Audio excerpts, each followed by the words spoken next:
Anyone can be loving when everything is easy. We can. It's easy. Okay? Anyone can be patient when nothing is bothering them. Anyone can be kind when life is going their way. The true test of mastering your monkey comes when your emotions are asking you to react and you choose to respond instead. When people talk about relationships, I often hear something like this: when you will find the right person, everything will feel easy. Have you heard that? Or the right person won't make you feel insecure. The right person won't frustrate you. The right person won't trigger you. And I understand why we want to believe that, okay? Because all of us want peace, right? All of us want connection. All of us want to feel safe. But I think there is an important distinction we need to make. The truth is that healthy relationships can bring more peace, more stability, more security into our lives, right? But the reality is that the closer someone gets to you, the more likely they are to expose parts of you that still need healing. Think about it. A stranger cannot disappoint you the way your spouse can. A stranger cannot hurt you the way your spouse can. A stranger cannot trigger your fears, your insecurities, your wounds, or your expectation the way your spouse can. Why? Because a stranger doesn't matter enough. The people closest to us have access to the deepest part of us. And whenever someone has access to those places, they will eventually touch something sensitive. Not always intentionally, not because they are bad, not because the relationship is wrong, simply because they are human, like you.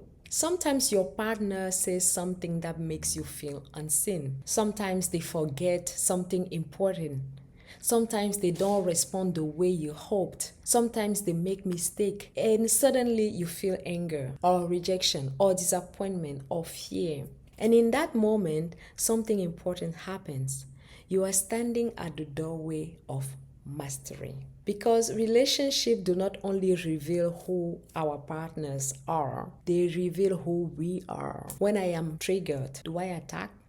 When you were in your family, you didn't feel the same relationship you are feel with your partner, this specific partner. So they will reveal things to you. Okay, so you will reveal the way you react in those situations because you didn't have that with your parents, and you there is a different way of experiencing relationship with a partner.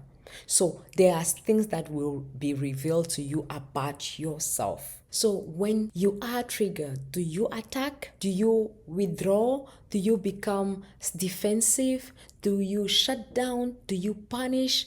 Do you assume the worst? Or can you pause long enough to ask yourself a different question? What is actually happening inside of me right now? That question changes everything. When you have the anger, you notice, but you take the time to ask yourself, try that. What is actually happening right now? Because sometimes the argument is not really about the dishes. Sometimes it's not about the forgotten text message. Sometimes it's not about being 5 minutes late. Sometimes those moments touch something much older: a fear of being abandoned, a fear of not being important, a fear of not being enough, a fear of not being loved. And if we are not aware of that, we end up fighting our partner for something they did not create. We hand them responsibility for wounds they did not cause. That does not mean our feelings are not real. They are real. That does not mean our partner should not be accountable when they make mistake. They should. But mastery begins when we stop asking only, what did they do wrong? And we start asking, why did this affect me so deeply? Like, he didn't text, and I'm angry that way. Why did this affect me deeply? That is where growth lives. That is where freedom lives. That is where healing begins. The goal of mastering your monkey is not to become emotionless. No, the goal is not to suppress anger. That's something that I really like. Do you want to live without emotion? Like, you need to feel angry. The goal is not to suppress anger. The goal is not to ignore hurt. The goal is not to pretend everything is fine. Mastering is feeling the emotion without becoming the emotion. Mastering is experiencing anger without becoming cruel, feeling hurt without becoming destructive, feeling disappointment without abandoning the relationship, feeling fear without letting fear make every decision. Because anyone can be loving when everything is easy. We can. It's easy. Okay? Anyone can be patient when nothing is bothering them. Anyone can be kind when life is going their way. The true test of mastering your monkey comes when your emotions are asking you to react and you choose to respond instead. That is not weakness, that is strength. That is not suppression, that is self leadership. Let's take a real life example. He didn't text me back. Immediately, I feel angry. Like, why is he doing that? Why I just text him? Why is he didn't reply? Why is it late? But if I'm not honest, underneath the anger, there is something else. This is how I am talking to myself. He didn't text me back. He's late. Why? Oh, now I'm remembering what I'm telling you today.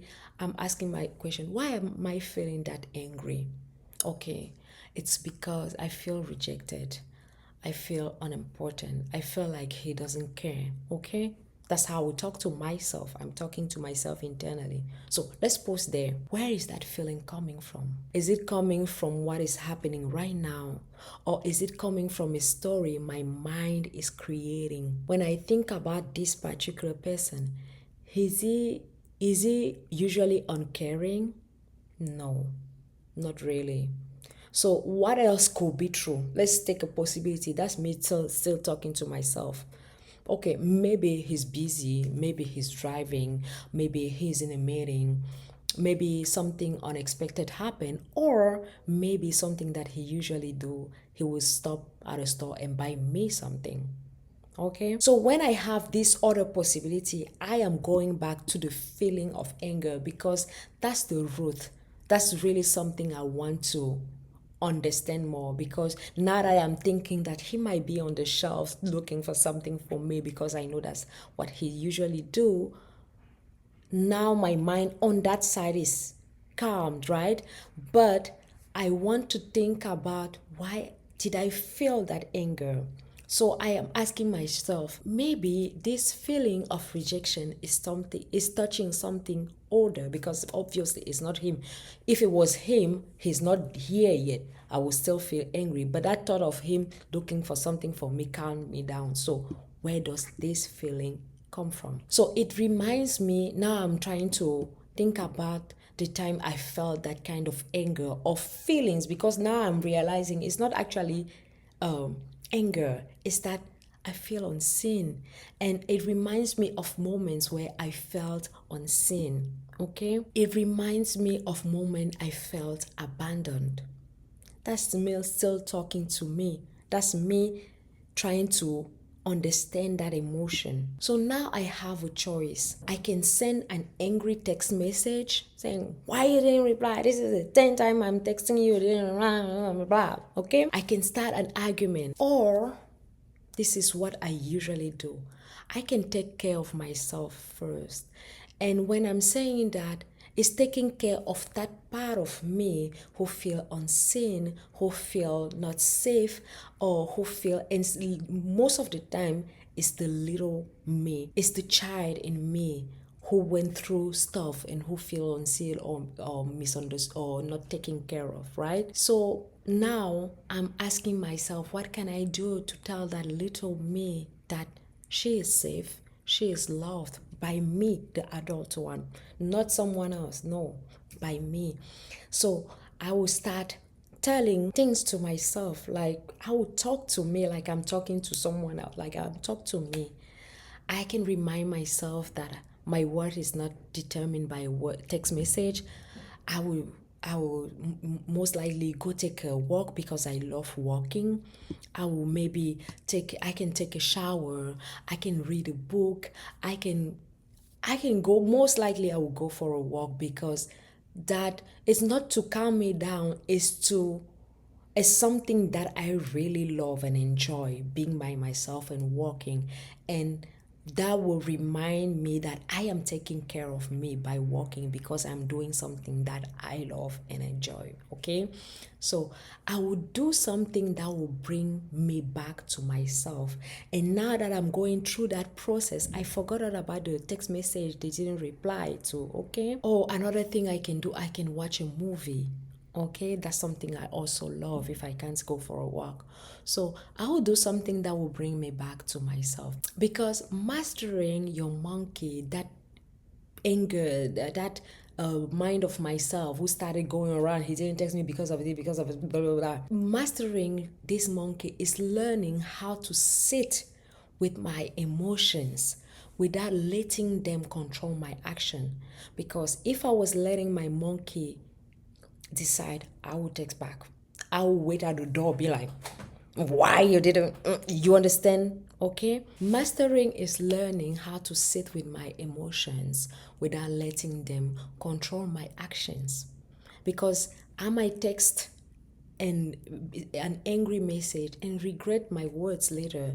And something that is important for me, Christelle, is being proud of myself. No matter what anybody does in the world, the way I react, I know that I will live with that and I won't be proud of myself, and I don't want to be not proud of myself. So what usually happens is that when you go through that process, the anger starts to soften. The story starts to lose its power. And when he finally texts me back, I often rediscover that the rejection I felt wasn't happening in reality. And you see how we women we usually react. It's been like he would text back telling you he was doing this or that is logical, and you feel like you will be like, oh, why you didn't tell me? But deep inside, you'll feel like, oh, I feel bad of saying this. I feel bad of, even if you didn't say anything, I feel bad of having that kind of thoughts toward that person. Okay. And I don't want that. I want to be in control. So now that I've gone through that process, I'm like, okay, I can actually make a beautiful meal for that person, okay? And feel good about myself because I mastered that energy that was coming. When he finally texts me back, I often discovered that the rejection I felt wasn't happening in reality. It was happening inside the story I was telling myself. The trigger is not the problem. The story we attach to the trigger is often the problem. So him texting me back is not texting me back. It's not the problem. It's the story I started creating into my head. That is the problem. He didn't text me back. It's a fact. He doesn't care about me. It's the story. Mastering is learning the difference, not being free from triggers because they will happen. Learning how to navigate them. That's mastery. The truth is that the right relationship can bring tremendous peace into your life. But the reality is that the right relationship will also reveal parts of you that still need growth. Not because it is broken, not because it is failing, but because love has a way of shining a light into places we might never have seen on our own. Okay, so if you find yourself triggered in a relationship, don't immediately ask, what's wrong with my partner? Don't immediately ask, what's wrong with my relationship? Ask another question first. What is this moment trying to teach me about myself? Because sometimes the greatest gift your partner gives you is not comfort. Sometimes the greatest gift is awareness. And awareness is always the first step toward mastery. Thank you for watching, and I'm Christelle. Bye.